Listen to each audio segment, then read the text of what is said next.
right. So we are in project 5, identity mark making. This is our 5th and last project of the semester. This is a really comprehensive project, pulling everything we've learned this semester together in this project. We are going to create a brand for a fictional place. We're going to get to choose our own adventure by choosing a company from the client briefs I put together below. And they are as follows. Muchidon is Mochi Donuts.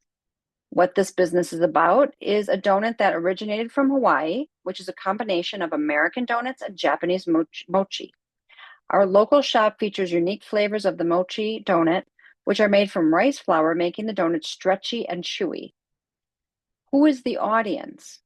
Well, the customer segmentation is an attitude class called Explorer. So these are people that value awareness, discover. They want you to an explorer looks for new experiences or adventure in their activities. We give different target audiences, different segmentations. We kind of group them into groups because we have to have an idea of what kind of people we're looking at connecting with when we create a brand. So we're going to be looking at their purchasing behaviors, which in this case, it's an explorer, someone who wants a new experience or adventure in their activities. In other words, they want to try something new. The demographic for this product is families, tweens, teens, young adults. 8 to 35 is the sweet spot. They live in both cities and suburban areas. They are curious about world cuisines and love to try creative food. The income group is a minimum of $45,000 annually and up. Brands they identify with are Uniqlo, Hello Kitty, Squishmallows, Starbucks, Jamba Juice, and Boba Cafes. What they want the designer to know. This is what the client, the company wants us to know. We want an identity to highlight our unique fusion product and our Hawaiian roots. It needs to show how yummy and fun it is to eat our mochi donuts. Okay, so that's mochi, Muchidon. So the name of the company is Muchidon. What they sell is mochi donuts. For this one, sometimes because it's Muchidon with a U, people were confusing how to spell it, or they were putting just mochi donuts. So I want you to be aware you're going to be branding the name of the company. So for this one, it's Muchidon. The next one is Stump. That's the name of the company, Stump. It's a plant store. What's the business about? Stump is a family-owned retail business offering one-on-one education and guidance for our guests to ensure that you have a successful experience owning and caring for your houseplants.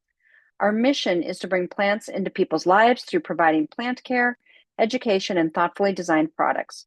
We take pride in our work to select the highest quality tropical and desert plants. Think cacti, ficus, dacanias, succulents, air plants, and many other houseplant varieties, and sustainably crafted wares from our classic terracotta to our custom and art-made planters. We have in-store events and have strong ties to local artisans. So their audience is an attitude class called a reformer.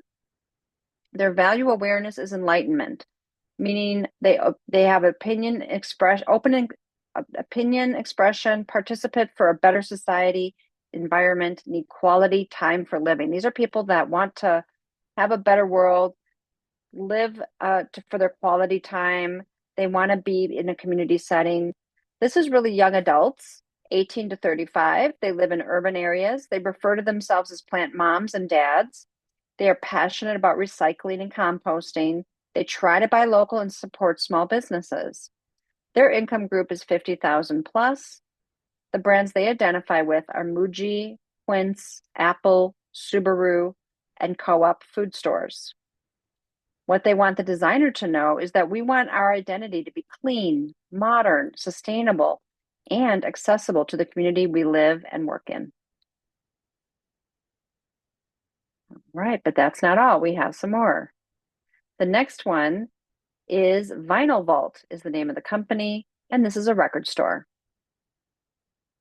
This business is at our shop. You can search thousands of albums across every genre and decade, including color vinyl, limited editions, box sets, and more. We have been in business since 1970. Our customers love our bright, well-organized store, which makes it easy to find what you're looking to find. We're not like your typical big box real retailer with high pressure salespeople hounding you to close a sale. Our team is passionate about records, turntables, CDs, musical instruments, video games, and gaming systems, and are happy to let you browse at your leisure. Their audience is mainstream. The value awareness is security, meaning they want to know that they're spending their money in a secure situation. They prefer regular life with family, not a risk taker. They always compare the product quality and price. They're mostly male skewed, young adults to middle aged, 18 to 55. They live in both city and suburban areas. People who typically prefer the nostalgic sounds and feelings of listening to music on traditional turntables. The market mainly consists of consumers who are fascinated by vinyl records or have an interest in collecting them as a hobby. The income group is 55,000 plus.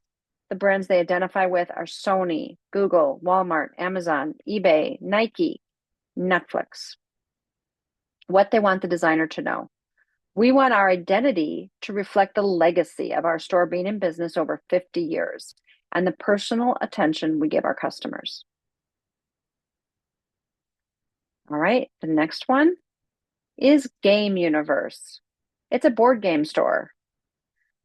We specialize in new, used, and out of stock, out of print role-playing games, board games, miniatures, Warhammer, historicals, and Magic the Gathering.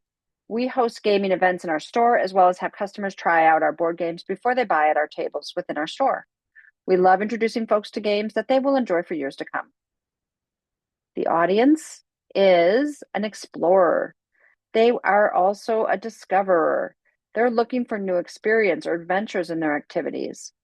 The demographic is young adults, 18 to 34. They live in both the city and suburban areas. They are looking for social interactions and cognitive activities.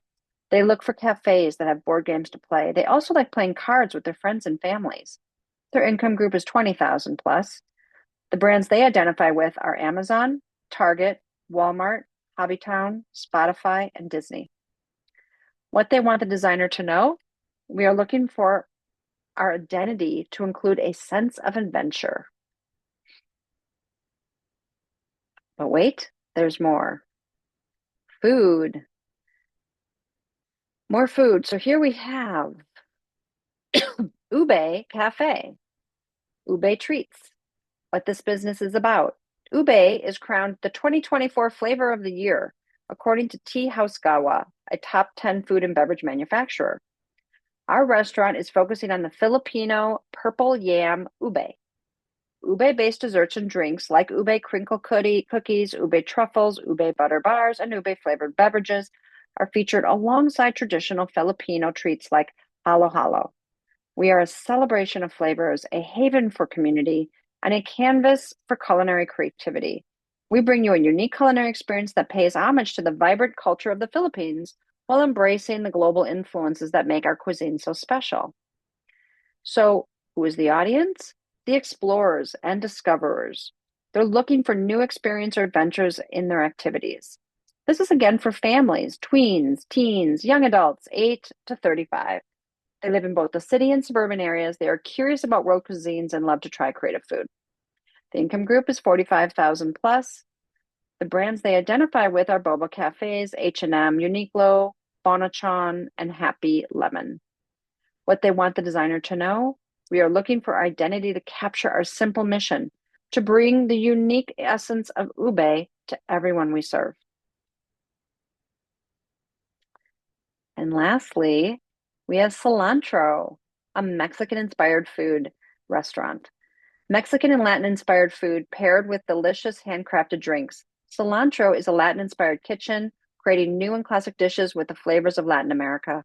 We represent our Latin culture locally by providing exquisite dishes made with the finest ingredients. The attitude is mainstream. The value awareness is security. The behavior of these customers are preferring a regular life with family, not a risk taker. Always compare the products in quality and price. This demographic is families, young adults, 18 to 45. They live in suburban areas. They love the classic flavors of Mexico and love an authentic experience. Mexican food is now the most popular food among millennials and Gen Z. The income group is set 45,000 plus. The brands they identify with are Dunkin', Disney, Nike, Netflix, Nintendo, Spotify, and Snap. What they want the designer to know? We are looking for our identity to reflect our culture and quality of the creative dishes we are creating. We want to introduce our authentic dishes to our local community. All right, so those are the choices. You have 6 to choose from. You've just heard all of them. So hopefully you're thinking about which one resonates with you and which you would like to explore. Let's go ahead and jump into what we're going to do first. So the first thing we're going to do is research. Anytime we start off a new project is we have to research and think about who is the direct competition. We're going to need to list 3 to 5 competitors that are out in the market that are doing a very similar thing to we are. We're going to then need to create 2 personas based on our target audience. So we've given you a little guide of who our target audience is. We're going to kind of think about who that person is and kind of create a little story about them. We're going to want to call out 5 key brand words, and we're going to include these in our mood board. That's the brand sort we just went through in our project, and we're going to look at doing that. We're going to create a mood board, a visual representation of ideas of the research and imagery and of inspiration for the mark. And our mood board will include the following. That's going to include color, typefaces, inspirational images, patterns, textures, and our keywords. And so I have a mural project board I'm going to show you that's going to walk us through this process, but I wanted to show you some examples. So here's a mood board that's showing pictures, typefaces, color palettes, examples of lifestyle. That's kind of what we want to think about. Here is an example from another student on this project. So you have an audience of families or seniors, depending on what it says in your brief. Who's your audience? And then you're going to put this information here: what age group, what income level, lifestyle, where they shop, right? And then we're going to look at, this one was for a restaurant. And so they were looking at other restaurants that this would have been competition for the restaurant they were doing. And it's not one of ours. This was a different one. It was called Mary's Kitchen. Excuse me. So then from their mood board, they were pulling from their design direction. Like, what is the things that matter? What are those key words? Comfort, homey, warm, retro. They were pulling some of their keywords, some imagery, and some color palettes. And then the second part is to start doing sketches. And we're going to be sketching our ideas using 3x3 squares on our notebook. And we're going to be doing and walking through all the different types of sketching there is of the different types of marks. And we're going to go through that. I have another lecture we're going to go through this before we get to this part. And it's going to walk us through the letter marks, the word marks, the pictorial marks, abstract, mascot, combination, and emblem. And we'll be doing multiples of each of these. And then we're going to continue by choosing our strongest designs to move forward with, and then looking at things like color palette, typefaces, the word mark, and application of color. And then ultimately, we're going to finalize all of our elements. Excuse me, sorry. Looks like I'm going to start sneezing. We're going to finalize all of our elements, showing our mark with a word mark in large and small sizes for scale. We're going to create one horizontal and one stacked. So here's an example. This is from Mary's Kitchen. So this is an M that's using negative space to create the legs of the M. And so you can see it in color, positive and negative, the color palette, the typeface, and the different arrangements of the logo, the mark by itself, the mark with the word mark underneath it. This is called stacked. And the mark with the word mark to the right, this is called horizontal. Then we'll also get to do logos using mockups with our logos. So we're going to take our logos and put them on mockups. And then we'll be finalizing at the very end of it, putting a presentation together that's showing our marks, our color palettes, typefaces, design rationale, and all three mockups. So that is kind of it in a nutshell. And the next step will be to talk about, first and foremost, what brand we're going to do. So I'm going to pause here and then we can have a little chat about it.